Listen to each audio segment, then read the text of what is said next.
Manuel Martínez, ¿cómo estás? Bien, Jesús, ¿tú? Muy bien, Manuel. Súper interesante el personaje que vamos a analizar el día de hoy, que bien lo has mencionado en algunas ocasiones en todas las entrevistas que hemos tenido en relación a la teosofía. Un personaje que fue considerado en su momento un mesías en la India y en todas estas enseñanzas de la nueva era. ¿Cómo podíamos entender la vida de Krishnamurti? Bueno, la vida de Krishnamurti es un poco una vida compuesta, diríamos, de dos, tres etapas fundamentales, ¿no? Primero empecemos, bueno, pues con su nacimiento. Eh, Como vamos a ver, él es reconocido en 1909 por los grandes maestros de la teosofía como Ani Besant. Le reconocen, le ven y creen que es la persona indicada para ser el nuevo Mesías que va a guiar a la humanidad. Entonces, bueno, como ahora iremos viendo un poco en su vida, pues le entrenan para que sea ese gran guía que el mundo busca y después de una serie de acontecimientos y de vivencias que él tiene, entre ellas la muerte de su hermano, pues le hacen rechazar todo y comenzar una nueva etapa, renunciando a todo tipo de religiones. Es una vida realmente impresionante la de este hombre, como veremos a continuación. Si quieres empezamos, bueno, pues con su nacimiento, ¿no? Perfecto. Perdón, Manuel, ahora que vas a hablar de del nacimiento, ¿qué numerología le rige a él? Bueno, él nace el 11 de mayo de 1895. Cuando lo sumamos todo, nos da 30, con lo cual le convierte a él en un número 3 de nacimiento. Que como todos sabemos, el número 3 es un número muy espiritual, es el número del místico. O sea que realmente su número de nacimiento, pues sí le aplica perfectamente a Krishnamurti, como hablábamos la semana pasada de Nelson Mandela, que era un número 8, y lo cual no iba en nada para su personalidad ni para su vida. Sin embargo, Krishnamurti sí es el número de la persona que puede llegar a ser de una riqueza espiritual muy grande, viene amparada por ese número 3. Y como veremos, pues Krishnamurti pues, ha sido uno de los grandes filósofos del siglo XX. Quizá en Occidente no sea tan conocido, pero la influencia que él ha tenido, que tuvo en su época en la India, que tuvo en Europa, porque en Europa pues, tenía una gran cantidad de seguidores. Incluso aquí en Estados Unidos, en la zona de California, era era un místico, era adorado a unos niveles que te digo, que le consideraban como que era pues un nuevo santo, ¿no? Un nuevo guía, un mesías. A ese nivel llegó la adoración que se pudo sentir por Krishnamurti. Y te digo, quizá ya está un poco no tan lejano en el tiempo, ¿no? Porque él muere en 1986. O sea, tampoco hace tanto tiempo que él muere, ¿no? Y todavía puedes ver un montón de programas de televisión en directo con él, haciéndole entrevistas, él explicando toda su filosofía, lo que él creía. Era un hombre muy humilde, extremadamente humilde. Y bueno, pues yo creo que ha dejado un gran legado. Escribió como 91 libros. O sea, ya es un legado que te deja detrás, ¿no? El que quiera conocerle bien, que se tenga que leer 90 libros, pues es un trabajo arduo, ¿no? Pero a la vez te demuestra la capacidad de este hombre para el trabajo. Fue un hombre de un trabajo constante. Entonces, bueno, si quieres vamos a empezar un poco para entender un poco sus orígenes y cómo al final llegamos a todo esto. Él, como decíamos, nace un 11 de mayo del año 1895, con lo cual prácticamente toda su vida, decíamos es un número 3, con lo cual prácticamente toda su vida es en el siglo XX, apenas 5 años en el siglo XIX.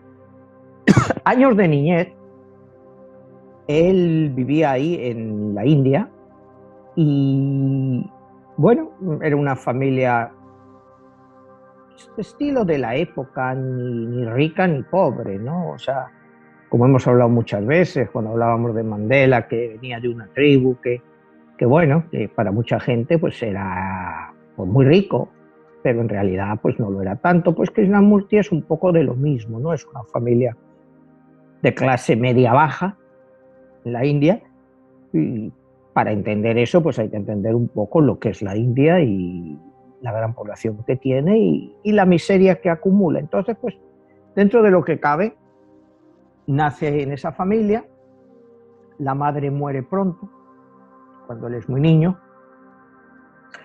Bueno, él vive por supuesto con su padre, pero es en 1909, cerca de Madras, donde Annie Besant y algunos miembros importantes de la Teosofía, que ellos, acuérdate que la Teosofía se había fundado en 1875 por Madame Blavatsky. O sea, estás hablando que es una orden pues, relativamente reciente, ¿no? Cuando le descubren tienen pues 34 años de haber nacido y era una orden pues que iba creciendo mucho, tenía muchos seguidores y muchos seguidores adinerados, es decir, que aportaban mucho dinero a la obra, ¿no? O sea, llega un momento en que... Y cuando muere Madame Blavatsky es realmente Annie Besant la que se hace cargo de lo que es la dirección de toda la escuela de la Teosofía, que tenía su base, acuérdate, en Nueva York, pero luego la trasladan a la India, realmente, y ellos tienen base en Estados Unidos, tienen base en la India y tienen base en Europa, sobre todo pues en países como Holanda, que un filántropo millonario de la época pues les donará más adelante un palacio del siglo XVIII para todas las actividades de Krishnamurti. Es decir, en la época no sé si tú te acuerdas, en los años 60 y todo eso, pues el movimiento hippie estaba, en cierto modo, muy influenciado por Krishnamurti, como estaban influenciados. Y sin embargo, Krishnamurti pues va a ir contra todos estos principios. ¿No? Porque según dice Krishnamurti, la sabiduría, cuando tú buscas la sabiduría no es una acumulación de recuerdos, sino la suprema vulnerabilidad de lo verdadero. Él te quiere decir que la edad no hace sabios, sino que estar abiertos a aceptar y comprender. Esa es la verdadera sabiduría y eso es lo que Krishnamurti eventualmente va a descubrir, poco a poco. Cuando hablamos de él, si queremos saber qué es, cuando te hablas de la libertad, dice, la verdadera libertad no es algo que se pueda adquirir, es el resultado de la inteligencia. Imagínate, la verdadera libertad no es algo que se pueda adquirir como pensamos casi todo, ¿no? Es el resultado de la inteligencia. La libertad no se aprende, sino que se consigue a lo largo de la vida. Cuando conseguimos tener la capacidad de reflexionar y ver lo que es realmente importante. Como ves, te estoy resumiendo un poco lo que vamos a ver de las ideas de Krishnamurti, pero ya para enfocarnos en el tema, esas van a ser las premisas fundamentales de él. Y luego otra pregunta que siempre nos hemos hecho y que se han hecho es el proceso de combatir algo solo alimenta y fortalece a aquellos contra lo que luchamos. Es decir, cuando nosotros luchamos tanto contra algo, cuando si estás hablando de libertad y dices, bueno, esto que vivimos es una tiranía, pues el proceso de luchar contra ello hace que eso se fortalezca más y se vuelva contra nosotros. Es un poco va a contrasentido contra las ideas que tenemos de lucha. Porque él dice que cuando tú más luchas contra algo, acabas haciéndolo mucho más fuerte. Es mucho más difícil de derrotar. O sea, vas a encontrar ideas muchas veces que pueden parecer contradictorias, pero, perdón, pero que cuando tú lo analizas y lees a Krishnamurti, pues tiene mucho sentido. Claro, siempre dentro de las premisas que él emplea. ¿Me entiendes? Él cree que la libertad es una tierra sin camino y que no puedes alcanzarla por ningún camino. Ninguna religión, cuidado, ni ninguna secta. Este es el punto más controversial que veremos que pasa en 1929, cuando él rompe con la teosofía. La verdad es una tierra sin camino y no puedes alcanzarla por ningún camino. O sea, que nunca la puedes alcanzar por un camino concreto, por ninguna religión ni por ninguna secta. O sea, ella va contra todo lo que es la religión organizada de cualquier tipo y contra todos los gurús, pues que en esa época pues predominaban por Europa y Estados Unidos. Acuérdate que era los años 60, 70, pues era la época esta de los gurús. Todavía hay muchos gurús por ahí pululando, pero esta era una época en que mucha gente se unía a estas sectas, había sectas continuamente, pues que trataban de llevarte a la libertad y a la verdad. Y él dice, no, la libertad nunca se consigue por ese camino, solo se consigue por ti mismo. Y cuando tú realmente puedas entenderlo. Pero nunca vas a encontrar libertad a través de la Iglesia católica, a través de la Iglesia protestante, a través del budismo, a través del hinduismo.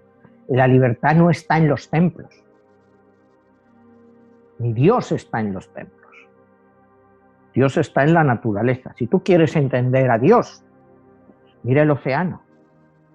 No trates de ver a Dios en un recinto cerrado lleno de velas y todo en oscuridad. Ahí no está Dios. Ahí nunca vas a encontrar a Dios. En fin, esta es parte de esta filosofía que vamos a ver ahora, pero que, como puedes ver, así para empezar, ya rompe con todas las normas. Manuel, ahí nos encontramos también otro personaje del que ya has hablado, que es Gandhi. ¿Cuál sería la diferencia entre Gandhi y Krishnamurti, siendo que ambos pues vivieron una época muy, bueno, en el mismo siglo y con unas situaciones de lo de la India, y la libertad de la que tú hablas pues era como que una necesidad? ¿Y cómo es que lo manejó uno y lo manejó el otro? Bueno, Krishnamurti apoyó a Gandhi desde el primer momento. Y él estuvo en el movimiento por la libertad de la India de la Gran Bretaña. O sea, Krishnamurti apoyó totalmente las premisas de Gandhi, aunque sus posturas, como te digo, eran diferentes, en el sentido de que, bueno, sí, tú te puedes liberar del Reino Unido, pero eso no quiere decir que seas libre. O sea, estás cambiando un patrón por otro patrón. O sea, la libertad no se está en tener fronteras. O sea, yo soy hindú, tú eres pakistaní, el otro es europeo. Dice, esos son meros adornos. Porque al fin y al cabo, pues van a hacer lo mismo unos que los otros. Da igual que sea, pero él apoyaba la independencia de la India. Pero sin embargo, decía que la situación en la India pues no iba a cambiar porque se fueran los británicos y llegaran la gente de Gandhi. Que sí, que técnicamente iba a ser diferente, pero en el fondo, pues la gente iba a seguir estando oprimida. Porque la opresión es la opresión de la misma persona para sí misma. Tú eres el que te estás oprimiendo a ti mismo. Estás viendo que sí, que el gobierno te oprime, el otro, pero el que estás oprimido eres tú, porque aceptas esa opresión como real, cuando esa opresión no es real. Es que tú la estás aceptando, es tu miedo. O sea, lo que tú tienes es que liberarte de tu miedo para entender que eso no es real, que siempre va a haber alguien que esté por encima de ti oprimiéndote, pero que tu liberación personal pasa por entender que tú eres el primero que tiene que sobreponerse a ella, que no va a venir nadie a liberarte. Es una premisa muy diferente, pues, en cierto modo, a lo de Gandhi, O diferente a lo que el otro día hablábamos de Nelson Mandela, que él luchaba por la libertad, no de él, sino de su pueblo. Krishnamurti habla que tú tienes que luchar por la libertad tuya, no por la libertad de otros. Porque si tú logras ser libre, vas a hacer que otros puedan ser libres. Que ese es el fondo de tu libertad. Si tú llegas a ser libre, pues vas a hacer que los que te rodean aprendan a ser libres. Pero porque tú saques a un tirano y pongas a otro que es técnicamente menos tirano, eso no es libertad. O sea, es que estamos hablando de dos conceptos muy diferentes. Para él la libertad solo tiene un camino, que es la liberarte a ti mismo. Tú, liberarte de todas tus ataduras, liberarte de todo y pensar, cuidado, pensar por ti mismo, no que otros piensen por ti. Tú tienes que pensar por ti mismo y no dejar que otros lo hagan por ti. Entonces, como ves, son conceptos muy sobresalientes, difíciles de aplicar en el mundo de entonces. Estamos hablando, pues tampoco hace tantos años, 50 años. Y en ese momento, o aplicarlos hoy en día, pues no. Pero lo que choca es, te digo, esa reacción tan fuerte contra las religiones establecidas. Y acuérdate que en la India pues hay miles de dioses, miles de religiones, que la gente pues una parte, y él dice que hay que liberarse de todo eso. Hay que liberarse de todo eso. Él no cree en la existencia de Dios como nosotros lo entendemos. Él cree en otro tipo de Dios. O sea, dice, las religiones que son solo nuestro miedo. Es solo miedo. Dice, hablamos de reencarnación. Eso se refiere sobre todo a los hindús y a los budistas. Hablamos de reencarnación, de renacimiento. Y es nuestro propio miedo a dejar de existir. O sea, es nuestro propio miedo. Los cristianos dicen, Cristo resucita y nos da vida. Dice, bueno, eso es un cuento chino. O sea, ¿por qué vas a tener una nueva vida porque creas en Cristo y vayas al cielo o al infierno? Dice, eso es parte del miedo que todos llevamos dentro a un día dejar de existir.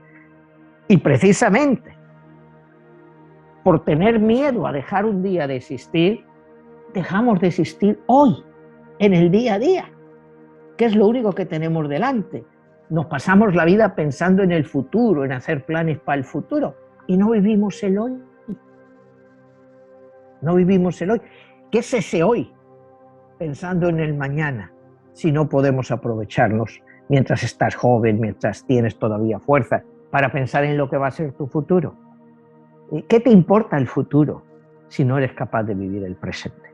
O sea, como ves, te estoy resumiendo, pues, como te digo, un pensamiento escrito en 91 libros, te estoy extrayendo lo que creo que es fundamental y creo que es vital para el entendimiento de este hombre y en muchos casos para entender nuestra propia vida. Él hay un momento que se hace una pregunta. ¿Cuál es la razón de nuestra existencia? Dice, ¿cuál es la razón de nuestra existencia? Nos preguntamos dónde vamos, dónde venimos. ¿Sí? ¿Y de qué nos sirve todo eso? La única razón de la vida es vivirla. O sea, ¿y qué más te da de dónde vienes o a dónde vas? O sea, yo le veo como muy práctico. O sea, aquí elaboramos de dónde venimos, que si somos seres humanos o somos sapiens. Y entiendo esto. Él nos considera todos sapiens. Sapiens. Seres evolucionados, pero que no hemos evolucionado lo suficiente y mantenemos nuestras raíces animales de esa evolución. Por eso somos gente tan brutal. Porque somos puros sapiens. Puros sapiens. Nada de eso de seres humanos o creados por Dios. Dice, todo esto son mitos. Son cuentos que nos hemos inventado para darle un sentido a nuestra vida, cuando el verdadero sentido de nuestra vida es en el ahora, el cambiar las cosas ahora, en lo que hacemos, en lo que hay, pero no en la vida que vendrá. ¿Quién sabe la vida que vendrá? ¿A quién le importa? Y él te hace esas preguntas, ¿a quién le importa la vida que vendrá? ¿Quién tiene pruebas de la vida que vendrá para estarse preocupando ahora por eso? Preocúpate por el día a día, preocúpate por evolucionar tú mismo, porque llega un momento en que pierdas el miedo a todo, y ahí es donde está tu verdadera evolución, tu verdadero entendimiento de Dios, en el momento en que pierdas el miedo, porque somos seres que vivimos rodeados por el miedo. Tenemos miedo a perder el trabajo, tenemos miedo a perder a nuestros hijos, a perder a nuestros padres. Solo vivimos rodeados por el miedo. Entonces eso nos impide vivir la vida y desarrollarla tal y como nosotros desearíamos hacer. Entonces, volveremos ahora a la filosofía de Krishnamurti, pero vamos a ver un poco en su vida. Como te dice, nace en 1895, en 1909 la teosofía encabezada por Annie Besant lo descubre, le ven en una playa, ahí cerca de Madrás, y le describen como un muchacho con un aura impresionante que ellos nunca habían visto. Y ya la sociedad teosófica, con sus ideas y eso, pues estaban buscando a un nuevo Mesías, un nuevo líder que fuera capaz de humanizar al mundo y de hacerle tener un nuevo sentido de la vida y mandarle un nuevo mensaje. Entonces ellos consideran pues que este muchacho pues reúne todas las características. Es un muchacho extremadamente inteligente y bueno, pues automáticamente le hacen parte de la orden teosófica. Con 14 años pues el niño está a cuidado del padre, al padre le hacen firmar un documento por el cual el niño pasa al cuidado de la sociedad teosófica. El padre, bueno, pues tampoco tiene recursos económicos y todo lo que sea darle una buena educación a él y a sus hijos, pues lo acepta, ¿no? Entonces su hermano pequeño va con él y son enseñados por los grandes maestros de la orden teosófica. O sea, todos forman parte de su enseñanza porque creen que sí, que han encontrado al Mesías. La orden teosófica funda lo que se llama la Orden de la Estrella, en la cual Krishnamurti pues, es la cabeza de ese Orden de la Estrella que va a regenerar al mundo. Unos años después, como en 1912-1913, a él y a su hermano los mandan a estudiar a Europa, concretamente a la Gran Bretaña. La teosofía era muy fuerte, ya tenía gente muy importante, pero no consiguen que Krishnamurti sea aceptado ni en Cambridge ni en Oxford. O sea, no consiguen que él pueda estudiar ahí, pero sigue con sus estudios. Y bueno, en todo ese tiempo el padre también muere, el hermano del Villa está muy delicado de salud, contrae tuberculosis, deciden que la mejor forma para tratar esa tuberculosis es mandarle a California por el clima de California, y va a California, van a California los dos, sigue sus estudios, ya estamos hablando de los años 20, principios. En el año 1922, cuando Krishnamurti tiene 27 años, tiene como, no sé cómo describírtelo, podríamos decir una transfiguración, un sueño mágico. A través de la meditación logra ver escenas increíbles. Él se ve hablando con el Buda y hablando con otros iluminados, pero él a la vez se ve parte de ese sueño como que es un coche, pero que es un coche pues, él es todas las piedras de ese coche, él es la carrocería, él es el motor, él es todo, ¿no? Y es cuando él llega a la conclusión de que sí, el ejemplo del coche, que tú eres tú mismo y tú eres el todo. O sea, la conclusión que él saca es que tú eres el todo. Tú eres la carrocería de tu alma con tu cuerpo, el motor y todo. No te viene de fuera, eres tú. En fin, y otra serie de revelaciones que él tiene. Vuelve para la India y cuando él vuelve, pues el hermano muere. El hermano muere, también muy joven, y entonces a él le supone eso un rompimiento muy importante, o sea, dentro de él, ¿no? Y poco a poco, pues empieza a rebelar, pues contra todas las ideas de la teosofía, ¿no? Y es en 1929, cuando él tiene 34 años, cuando rompe abiertamente con la teosofía y rompe con una carta, ¿no? Te voy a leer un poco un extracto de esa carta. Dice, que vea bien. Dice, sostengo, dice, que la verdad es una tierra sin caminos y no se puede abordar por ningún camino, por ninguna religión, por ninguna secta. Es mi punto de vista y me adhiero a eso de manera absoluta e incondicional. La verdad, siendo limitada, ilimitada, incondicionada, inaccesible por cualquier camino, no puede ser organizada, ni debe de ser que tenga forma alguna de organización para guiar o coaccionar a las personas a lo largo de un camino particular. Esta no es una obra magnífica, refiriéndose a sí mismo, a su orden de la estrella cuando lo está disolviendo. Porque no quiero seguidores. Cuidado, dice, yo no quiero seguidores. Y lo digo en serio. En el momento que sigues a alguien, dejas de seguir la verdad. No me preocupa si prestas atención a lo que digo o no. Quiero hacer algo en el mundo y lo haré con una convicción inquebrantable. Me preocupa una sola cosa esencial: liberar al hombre. Deseo liberarlo de todas las jaulas, de todos los miedos y no fundar religiones, nuevas sectas, ni establecer nuevas teorías, ni tampoco nuevas filosofías. Imagínate qué carta que la hace pública, precisamente ahí diciendo que rompe con la orden de la estrella, que si la habían hecho para él, que se disuelve, y que él a partir de entonces no va a seguir a nadie, ni de religiones, ni nada. Que él va a hablar donde le inviten a hablar y para quien le quiera escuchar, pero sin dogmas, ni teologías, ni nada.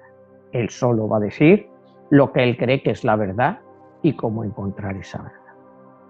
Se produce, claro, un impacto tremendo en la sociedad teosófica, que uno de los fundadores tiene una frase muy graciosa que dice, bueno, pues al final el Mesías no ha venido.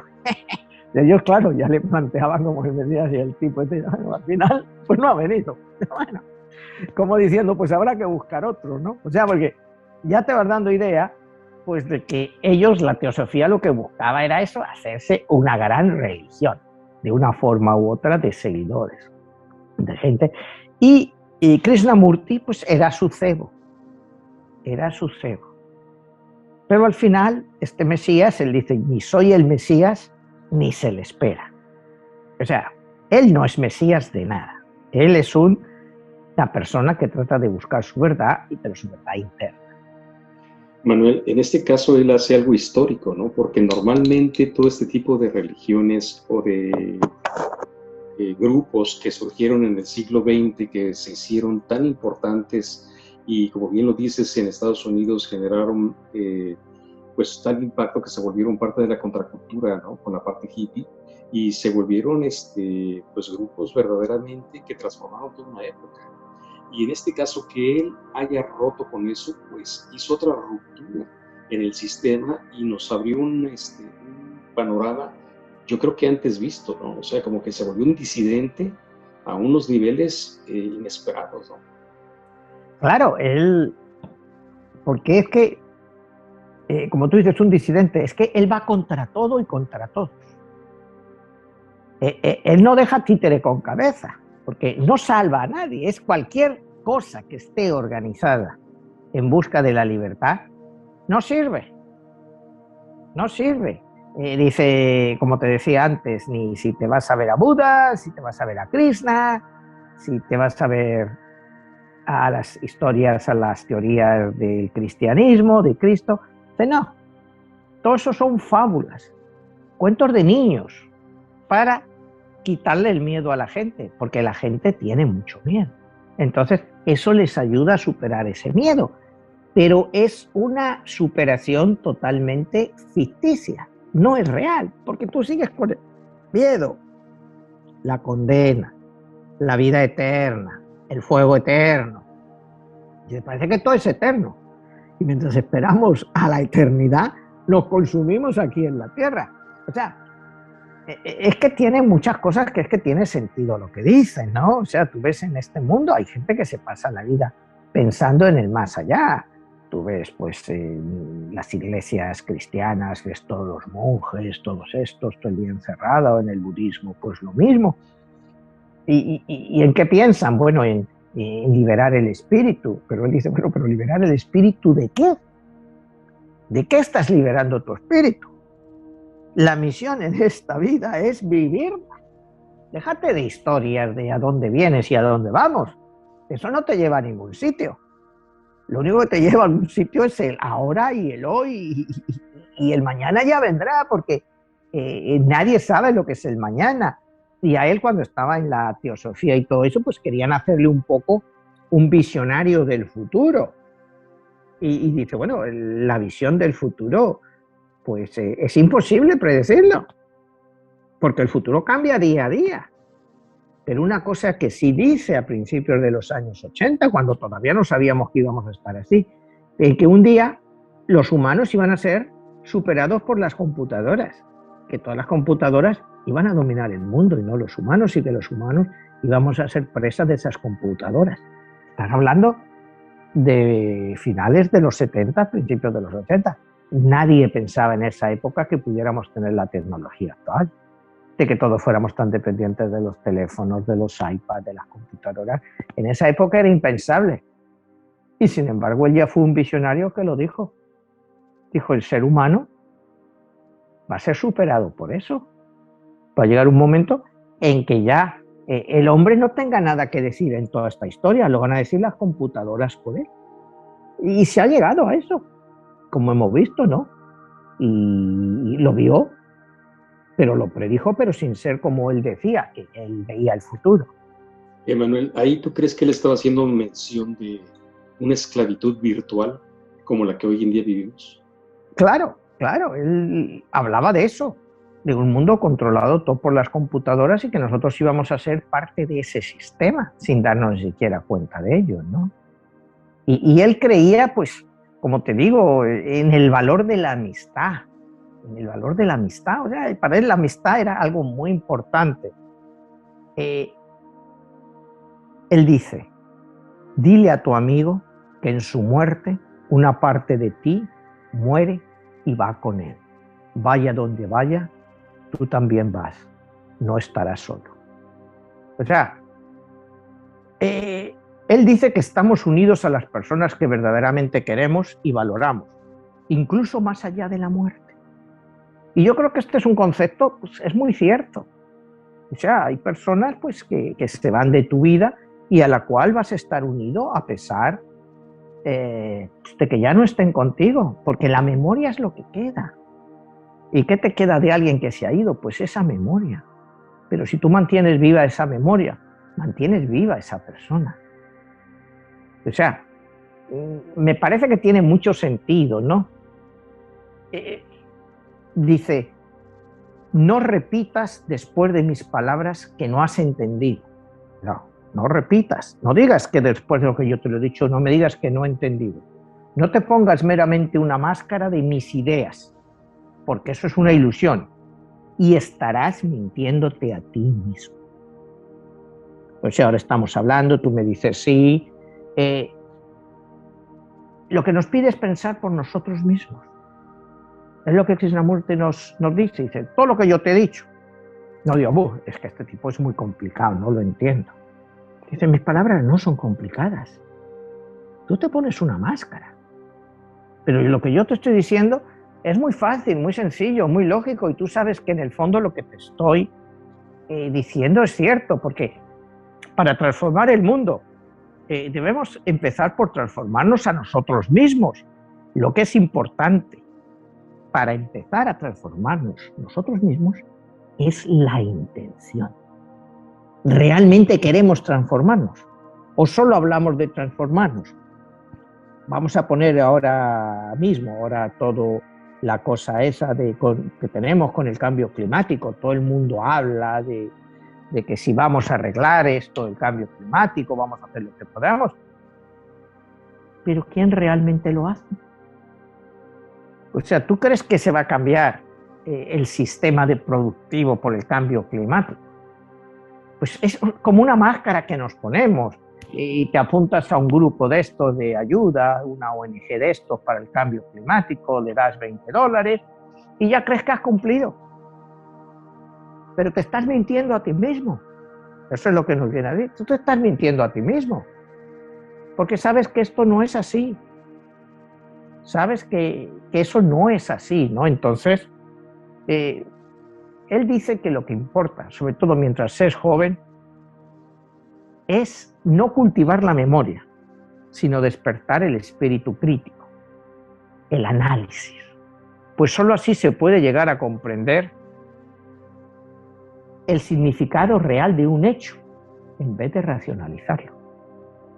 Imagínate en estas dos frases que él dice, todo lo que ha incluido. Mientras es joven, no cultives la memoria, sino despertar el sentido crítico. Aquí te está dando dos cosas. Primero, un ataque a lo que es el sistema educativo a nivel mundial, donde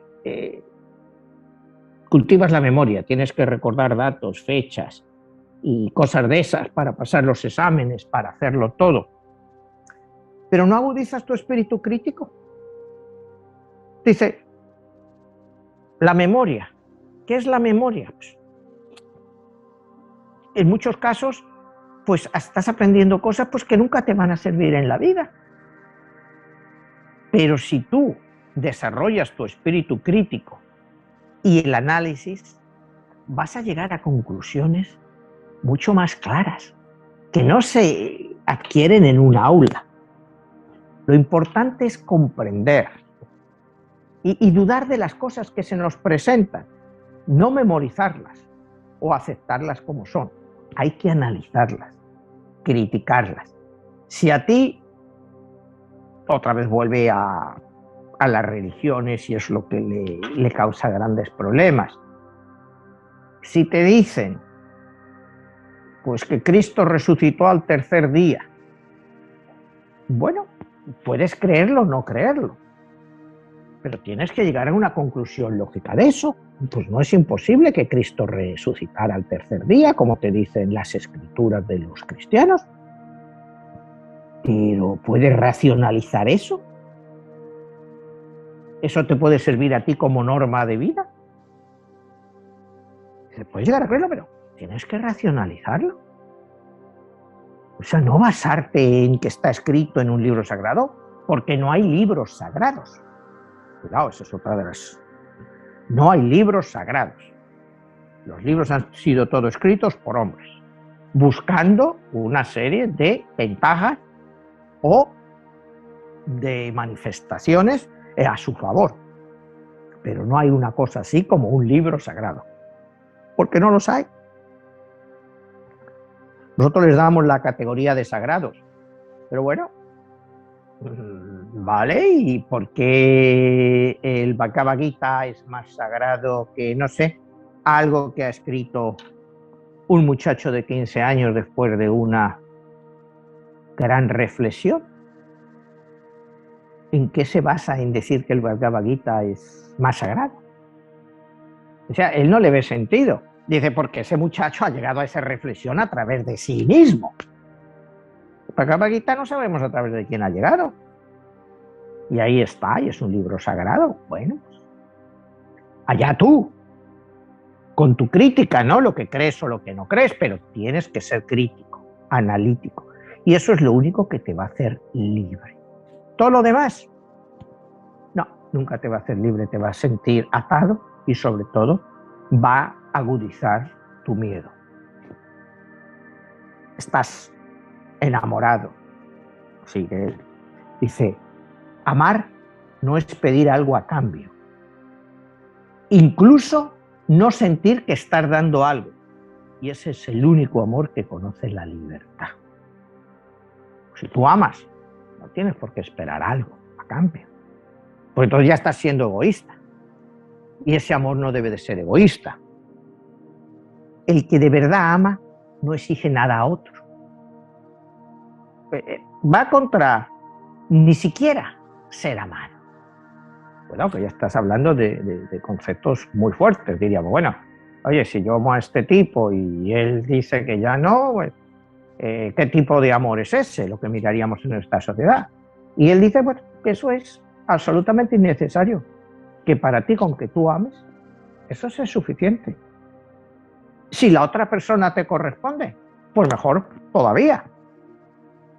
Pero no quiere decir que sea absolutamente necesario que tú tengas que imponer tus propios sentimientos. Fíjate esa frase, imponer tus propios sentimientos. El hecho de que tú quieres a este y este te quiere, pero no sabes si te quiere o no. Pero ese no debe de ser un obstáculo para seguir amando a esa persona. Porque si tú le exigieras a esa persona que también te amara a ti, estarías imponiéndole tus propios sentimientos. Y el amor es una emoción. Y por lo tanto, tú no puedes comprar las emociones. Es como el miedo. Siempre la emoción que él más habla es la del miedo, que es una emoción a la que es muy difícil reaccionar. Porque el miedo te paraliza. Entonces, él habla siempre de superar ese miedo. Cuando hablas miedo, pues hablas, como él dice, de miedo a todo. Miedo desde niño al fracaso escolar. Miedo a que no te quieran tus padres. Miedo a que tu esposa, pues entonces, como eran matrimonios ahí todos organizados y todo el rollo no te quiera, que, en fin, tenemos miedo a todo. Con lo cual nos impide avanzar hacia nuestra propia libertad. Y cuando vemos todo esto, pues, tiene mucha razón en muchas de las cosas que dicen, ¿no? Nosotros estamos condicionados por una sociedad en que, imagínate la cantidad de divorcios que hay en la sociedad actual y eso, porque esperamos demasiado de la otra persona. O sea, nuestro amor no ha sido nunca real. Es lo que él te viene a decir. Porque un amor real no espera nada. Sencillamente esa persona sigue amando. En fin, son unos conceptos que o te educas como él, en tu vida interior y todo eso, si no serían muy difícil de aceptar por nuestra sociedad. ¿Me entiendes? Porque este sentido del amor pues, puede acabar en el abuso en una sociedad como la nuestra. Acabarías siendo abusado.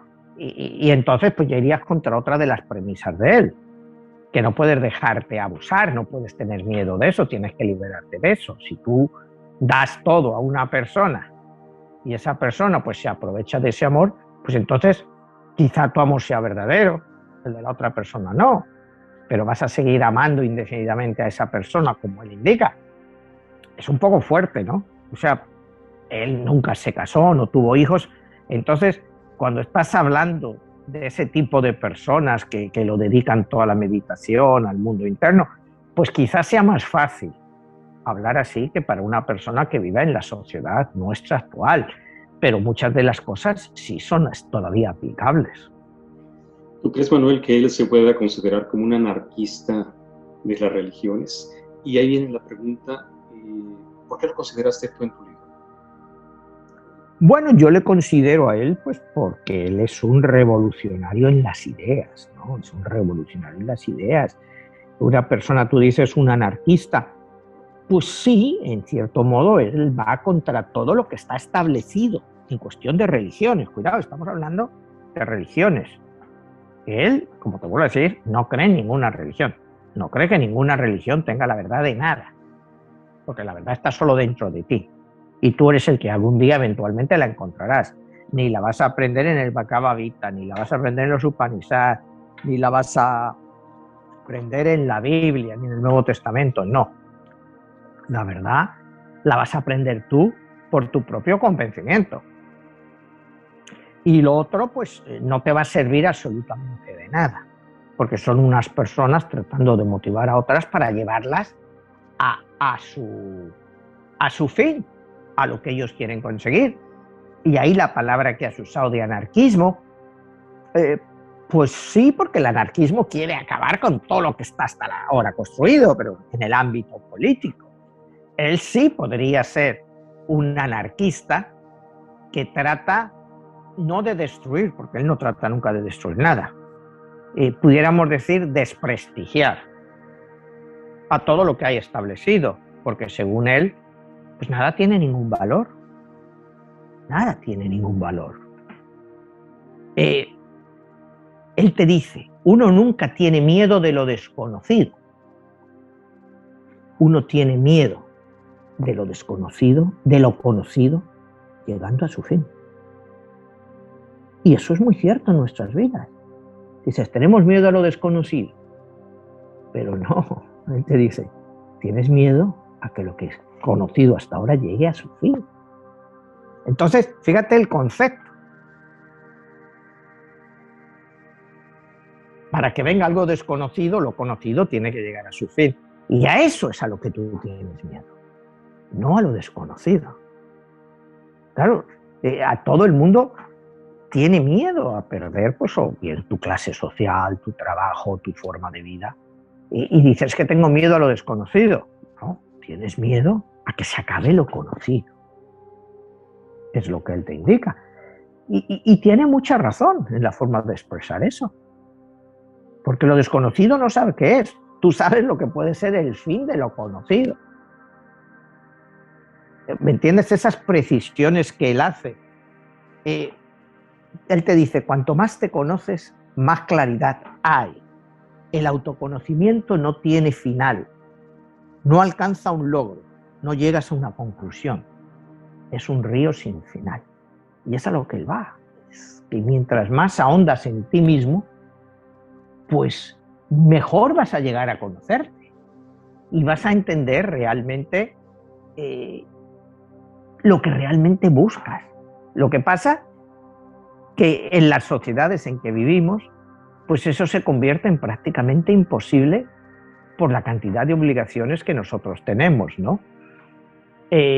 Volviendo, como él siempre habla mucho de la educación, ¿no? Y como te digo, para él no es simple la adquisición de conocimientos ni correlacionar datos, sino llegar al convencimiento final de la vida como un todo que abarca todo eso. Tienes que estructurar el mundo y aceptar las diferentes facetas y perspectivas de la vida. Como te digo, él dice, nuestra educación está totalmente errada. Tienes que aprender a conocerte a ti mismo. Para llegar a tener una vida no feliz, porque la felicidad es algo que se consigue, como él dice, cuando menos la esperas. Cuando tú buscas la felicidad continuamente, pues no la consigues. La felicidad te llega cuando menos lo esperas. Por algo que te pasa en un momento o que le pasa a alguien que está a tu alrededor. Y ahí es cuando puedes conocer la felicidad. No si te pasas la vida buscándola, porque si te pasas la vida buscándola, pues nunca la vas a encontrar. Porque estás gastando tanta energía en buscar esa felicidad que no tienes tiempo para mirarte a tu interior. Entonces, como ves, no sé, es quizá en este siglo XX, yo pocas veces he visto un filósofo así, alguien que te hable tan claro y que te diga tanto y que vaya contra el sistema sin ir contra el sistema. Él va contra todo, un poco como tú decías, anarquista. Él va contra todo, pero a la vez no va contra nada, porque al final lo deja todo a tu criterio, a tu elección. Él no te dice salta, rompe las estructuras, no, él no te dice eso. Pero sí él hace una cosa muy interesante que es como ir en contra de los dogmas y como que plantea algo que era antes impensable, que es cuestionar tus creencias. Y ese es el punto ahí donde viene ahí dentro de tu libro La Guerra de los Dioses. ¿Qué tanto nosotros tenemos que entender si estamos en medio de una guerra y qué tipo de guerra es? Empezando por el tipo de creencia que tenemos. Pues en el fondo es un poco también las ideas de Krishnamurti que están reflejadas en mi libro, ¿no? En el sentido de que Krishnamurti te dice que el todo no se puede entender desde un solo punto de vista. No se puede entender desde un solo punto de vista, que es lo que intentan los gobiernos, las religiones organizadas y los partidos autoritarios. No, eso es lo que va en mi libro, a ese todo de los dioses que tratan de expresar sus puntos de vista, pero los expresan a sus puntos de vista sin escuchar a los otros.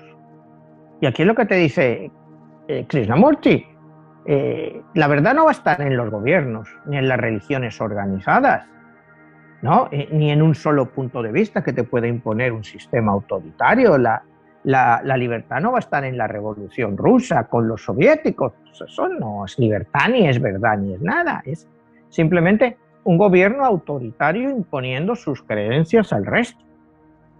Y tú tienes que liberarte de eso, no necesariamente luchando contra ellos porque te acabarían, pero liberándote tú internamente. ¿Me entiendes? Es un hombre que lucha con la palabra. Es no violencia tipo Gandhi, como te digo. Él participó en el movimiento de Gandhi, él iba a montones de concentraciones de las que hacía Gandhi, él iba allí y hablaba. O sea, él era coetáneo de Gandhi, él sobrevivía a Gandhi. Pues si Gandhi muere en el 48 y Krishnamurti muere en el 86, pues casi por 40 años sigue viviendo Krishnamurti. Él dice que solo si escuchamos podremos aprender, un poco volviendo a Gandhi, solo si escuchamos podremos aprender. Y escuchar es un acto de silencio. Solo una mente serena, pero extraordinariamente activa, puede aprender. Y ahí vamos a la política. ¿Cuántos políticos, cuánta gente que nos gobierna realmente escucha? No escuchan, porque no lo hacen en silencio, porque el escuchar es un acto de silencio. De si yo te estoy hablando, tú me estás hablando, yo me callo, escucho y reflexiono. Pero tú ves hoy en día que todo el mundo interrumpe a todo el mundo se mete, esto, que no, que tal, que cual, que lo que has dicho, que tal. No escuchan, no valoran lo que la otra persona pueda decir. Y ahí es donde dice él, viene el problema, porque el escuchar es un acto de silencio. Es ahí, bueno, cuando te va eso de que te digo, estás hablando con alguien, y es escucharle, no interrumpirle, dejarle que acabe. Y luego, medítalo, lo que te ha dicho, y quizás le puedas dar una respuesta, pero no escuches sin escuchar. Y en la sociedad actual escuchamos sin escuchar. Yo te digo ya, tú has visto las últimas elecciones en este país, ya, que eso ha sido pues una vergüenza, o sea, todos interrumpiéndose, todos gritándose, todos insultándose, de una chabacanería brutal como nunca se había visto, o sea, donde no se han guardado formas. Mira las elecciones en México, mira las elecciones en España, pues es la misma cosa. Gente sin ningún nivel de educación, que no escuchan, no respetan. Entonces, Krishnamurti va contra todo eso. Él pide el silencio. Que tú, no sé, presidente de tal país, ¿quieres decir algo? Bueno, pero que te están respondiendo, escucha. Escúchale en silencio. No le interrumpas. Déjale que te diga lo que te tiene que decir y después das tu respuesta. Pero escucha. Y eso siempre en silencio, porque hemos olvidado de estar en silencio. Y es cierto, o sea, y estás hablando pues cuando él te dice estas frases, pues, los 60 y cosas de estas, ¿no? Yo creo que la política mundial a nivel de países no había llegado al nivel que está hoy en día, de insultos, de falta de respeto del uno por el otro. Antes, pues en cierto modo, pues todavía se mantenían un poco más las formas. Ya no te estoy hablando que él las vivió, la época de los dictadores y todo eso, pero él te habla en general. Y sobre todo da un gran valor al silencio, ¿no? Para él, alcanzar algo significa, la palabra alcanzar, de nuevo implica tiempo y distancia. Cuidado, alcanzar, tiempo y distancia. La mente se convierte en esclava de la palabra alcanzar. Si la mente pudiese librarse de las palabras conseguir, alcanzar y llegar, pudiera ver la verdad de inmediato. Imagínate estas tres palabras que él quiere borrar de nuestra mente: conseguir, alcanzar y llegar.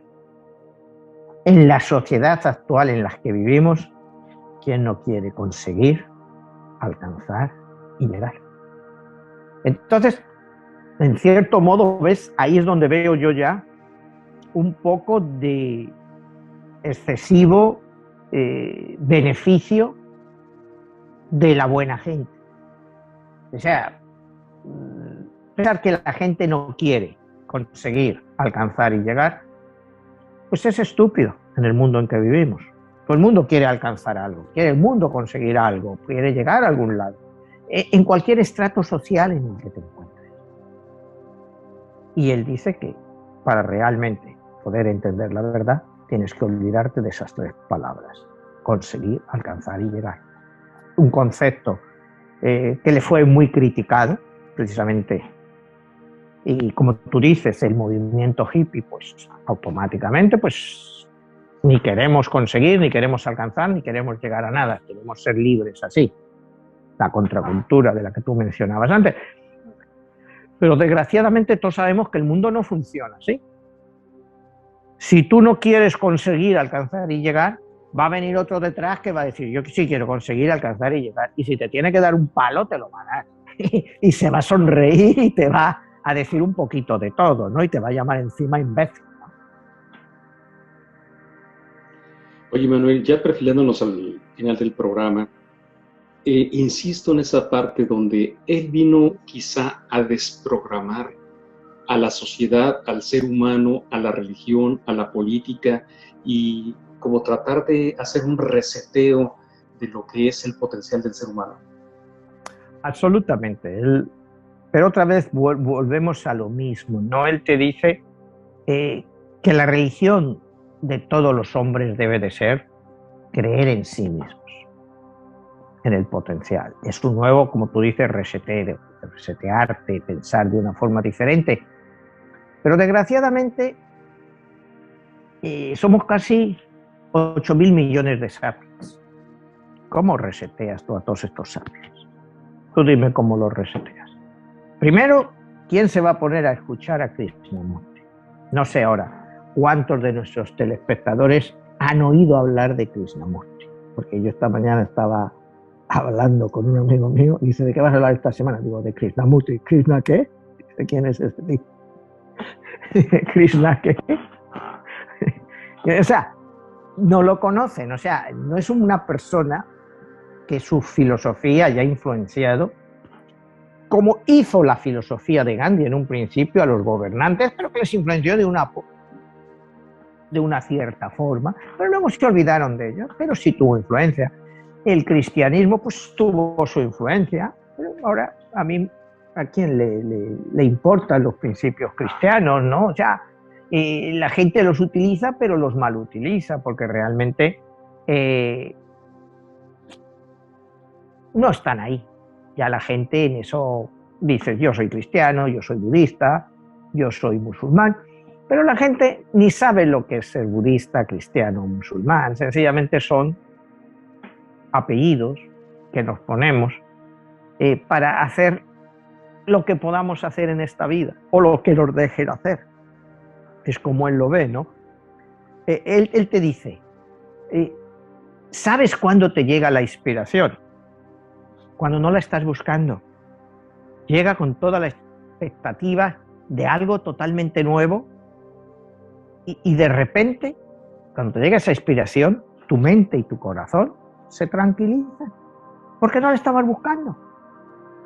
Tú cuando buscas la inspiración, es como te decía antes, cuando hablábamos antes, cuando estás buscando algo constantemente, pues te gastas la vida buscando eso que a lo mejor nunca te llega. Y dices, he malgastado mi vida. Y es lo que Krishnamurti dice.